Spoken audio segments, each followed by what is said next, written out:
여러분 잘 아시죠? 이순신 장군의 생즉사, 사즉생, 살고자 하는 자는 죽을 것이요 죽고자 하는 자는 살 것이다. 원조가 누굴까요? 사실 원조는 예수님이십니다. 우리가 읽은 대로 자기 목숨을 구하고자 하는 자는 잃을 것이요 나 때문에 자기 목숨을 잃는 사람은 찾을 것이다.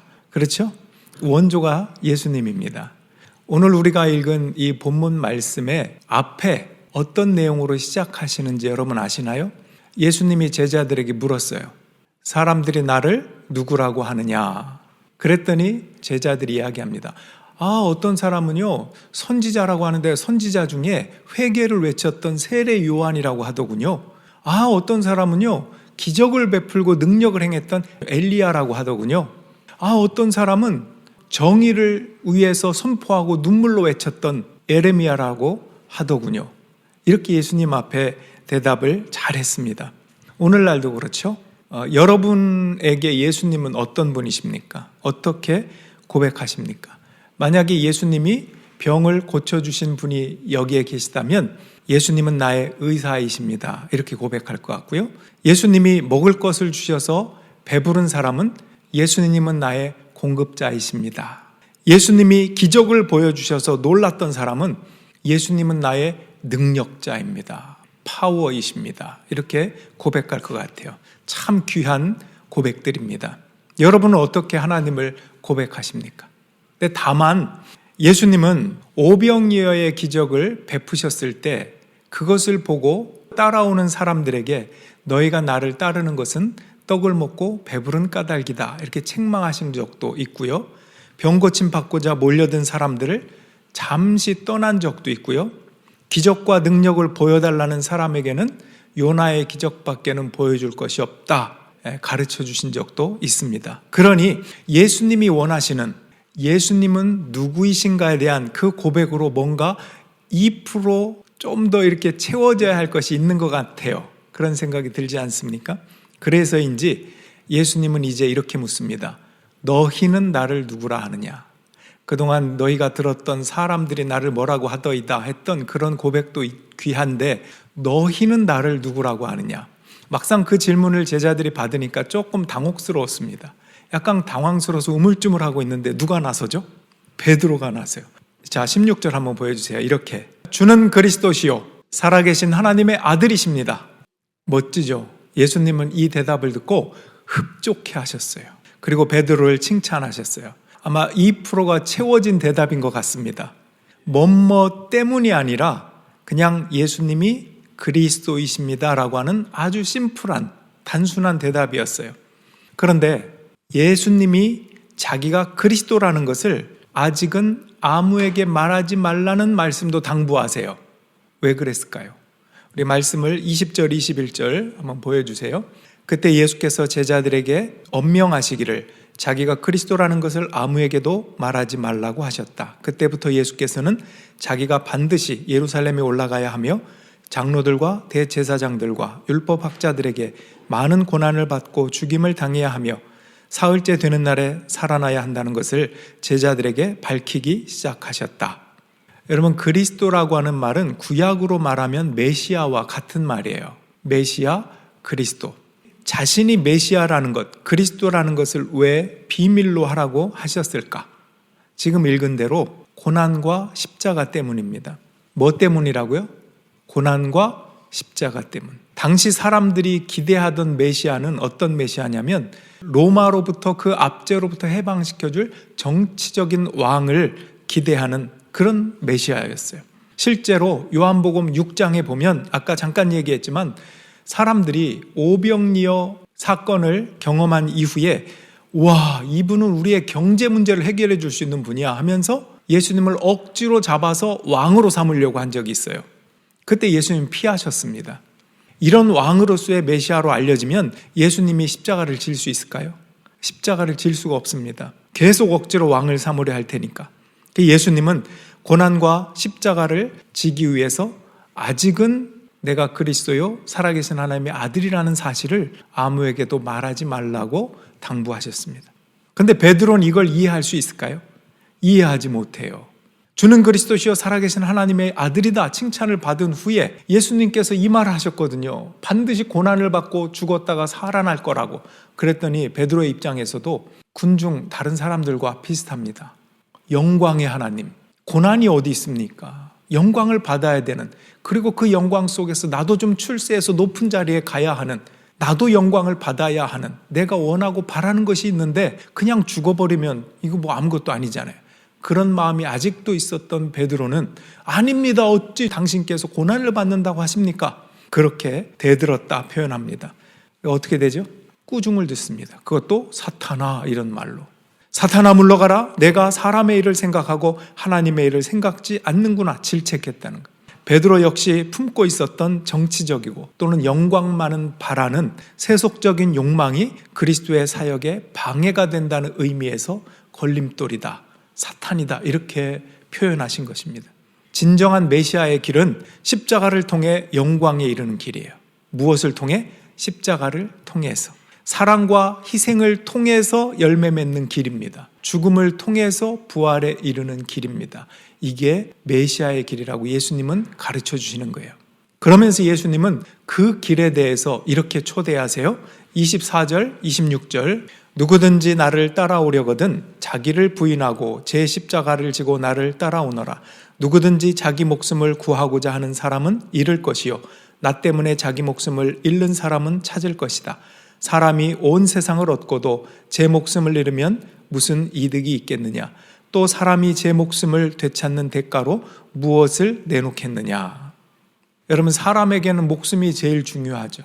전 재산과도 같은 것이 목숨입니다. 이 땅의 생명도 이렇게 소중하다면 영원한 생명은 하물며 얼마나 더 소중하겠습니까? 예수님은 영원한 생명을 주시는 분이에요. 여러분도 그렇게 고백하시나요? 예수님은 그리스도요 살아계신 하나님의 아들이라면 그분은 우리에게 영원한 생명을 주시는 분입니다. 그 주님을 따르는 길은 뭐냐? 오늘 말씀해 보니까 자기를 부인하고 제 십자가를 지고 나를 따라오너라. 그러니까 뭐뭐이기 때문에 라고 하는 자기 해석, 자기 고백, 때로는 그런 자기까지도 부인하고 그냥 예수님은 그리스도니까 따릅니다라고 하는 심플한 고백이 나에게도 있는가? 이것을 한번 묵상해 보십시오.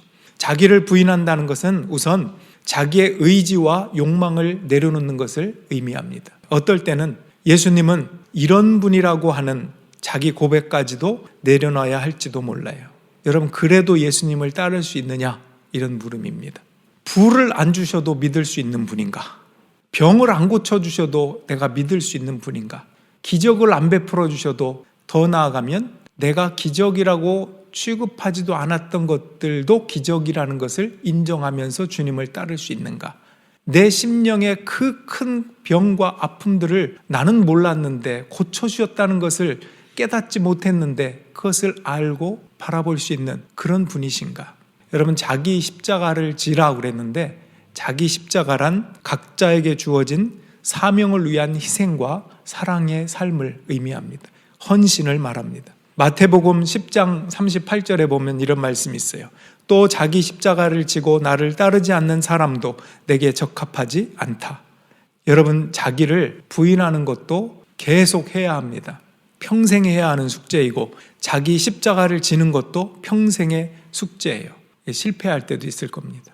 그러나 다시 자기를 부인하고 다시 자기 십자가를 지는 것입니다. 아프리카 어떤 원주민들은 물살이 센 강을 건널 때 돌을 머리에 이거나 어깨에 메고 간답니다. 왜 그럴까요? 그 물살에 휩쓸리지 않으려면 묵직해야 돼요. 자기 몸무게만으로는 휩쓸릴 수 있습니다. 그래서 큰 돌을 이고 간다는 것입니다. 마치 십자가는 그런 버든이에요. 부담입니다. 무거운 것이 십자가입니다. 그러나 그것이 내 삶에 있어서 무게중심을 잡아주기도 한다는 것이에요. 저는 여러분들이 오늘 말씀을 나를 따라오려면 어찌해야 한다. 거기 뭐 자기를 부인하고 이런 것도 있고 제 십자가를 지고 어찌해야 한다. 이런 선결 조건으로서 받아들이기보다는 나를 따라오너라 초대로 받아들이기를 원해요. 이거 잘못하면 너무 힘들고 어렵고 이해도 못하면서 괜히 그래야 되나 하는 거 묶여서 그렇거든요. 따뜻한 예수님의 초대라고 받아들여 보세요. 다 안다, 나를 따라와라, 따뜻하게 부르시는 초대로 받아들이면 좋을 것 같습니다. 어떨 때는 나 자신을 부인하지 않고 따르다가도 나 자신을 부인한다는 것은 이런 거구나 알게 되고, 어떤 때는 제 십자가를 지지 않고 따르다가도 자기 십자가를 지고 따른다는 것은 이런 거였구나 깨닫게도 하실 것입니다.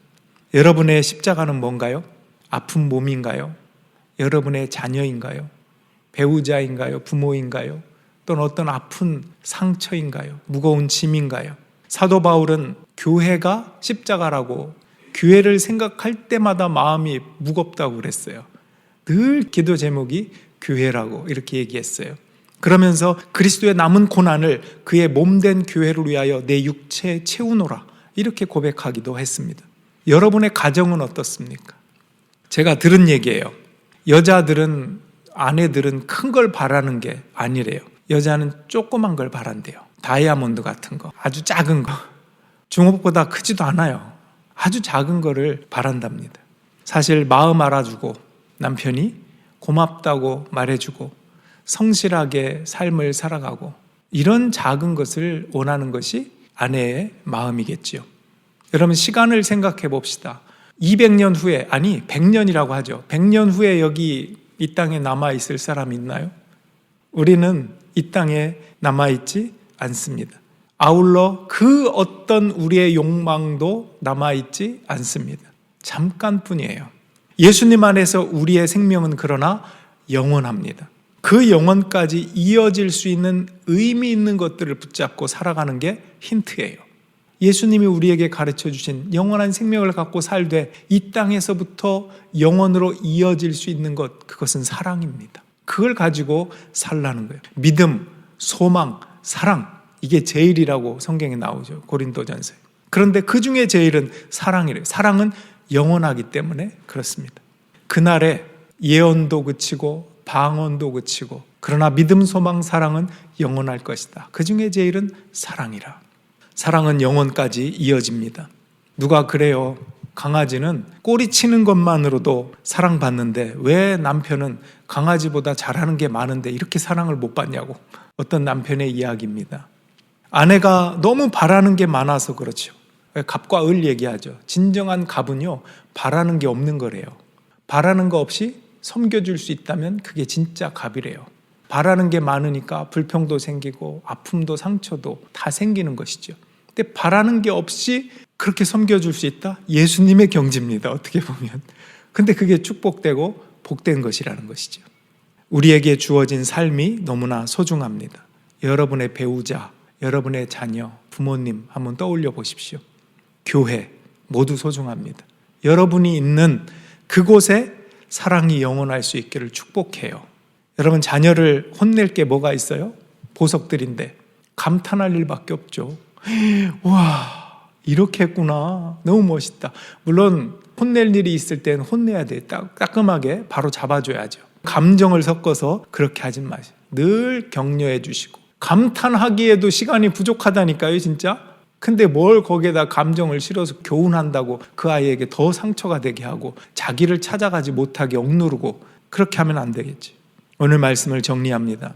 예수님은 그리스도요, 살아계신 하나님의 아들이십니다. 어떤 선지자나 해방을 줄 정치적인 왕, 그런 메시아를 넘어서는 그냥 선지자도 아니고 선생도 아니고 하나님이라는 거예요. 하나님의 아들이라는 것입니다. 그래서 그분이 말씀하실 때 그래, 너 아픈 것도 필요해 하면 아멘 하는 거예요. 하나님이니까. 그 하나님이시라는 고백 속엔 이런 게 다 담겨 있는 거예요. 사도 바울이 그랬죠. 3번 이 병을 고쳐주십시오. 그랬더니 내 은혜가 내게 족하다. 아멘 그랬어요. 더 이상 구하지 않고 아멘. 왜 그랬을까요? 하나님이 그렇게 말씀하시니까 받아들인 거예요. 우리는 이 땅에서 나를 부인하지 못하고 어쩌면 여전히 나 이것만은 꼭 해줘야 돼요. 이거 누가 하나님이에요? 자기가 하나님이지. 이렇게 해야 된다고 판단하는 내가 하나님이죠. 그 자리에서 자기를 부인하고 하나님께서 때로 이것도 괜찮아 하시면 그런가요? 아멘. 이게 내가 주는 그리스도시요 살아계신 하나님이라고 고백하는 자의 태도, 자세라고 하는 점입니다. 그분이 괜찮다는데 왜 이것만은 꼭 이래야 합니다 라고 주장을 하냐 이것입니다. 영원한 생명을 주시는 분 앞에서 자기를 부인해야죠. 이것이 주는 그리스도시요 살아계신 하나님의 아들이라는 고백의 내용입니다. 여러분, 내 십자가는 무엇일까? 내가 부인해야 할 나 자신은 무엇인가 돌아보면서 나를 따라오너라 초대하시는 예수님, 당신은 그리스도요 살아계신 하나님의 아들이십니다. 이렇게 증거하는 여러분의 믿음과 소망과 사랑의 삶이 되시길 주님의 이름으로 간절히 축원합니다. 기도하겠습니다. 이 시간에 여러분 각자 기도하기 원합니다. 하나님께서 우리를 당신의 자녀로 불러주셨습니다. 너무나 귀하고 감사한 일입니다.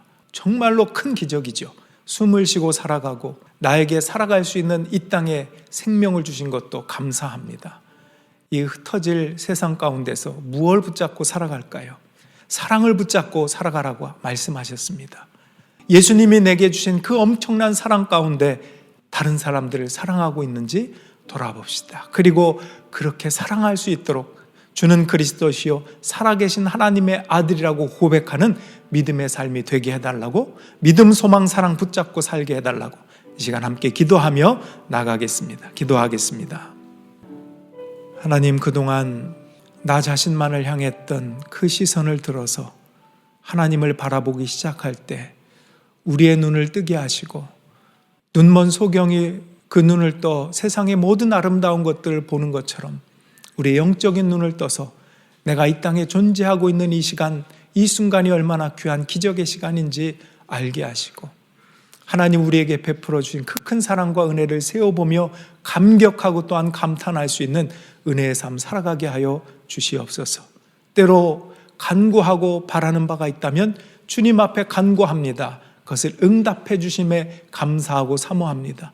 때로는 노라고 하는 응답을 주실 때도, 기다려라고 하는 응답을 주실 때도 받아들이고 순종할 수 있는 까닭은 주는 그리스도시요 살아계신 하나님이시기에 모든 것을 합력하여 선을 이루시고 가장 좋은 것을 나에게 채워주실 수 있는 하나님이시라는 것을 믿는 믿음 때문임을 오늘 주님 앞에 이 자리에서 고백합니다. 그 주님을 따라 사순절 5번째 주일 믿음으로, 사랑으로, 소망으로 승리케 하여 주시옵소서. 우리 각자에게 사랑하라고 주신 사람들을 떠올립니다.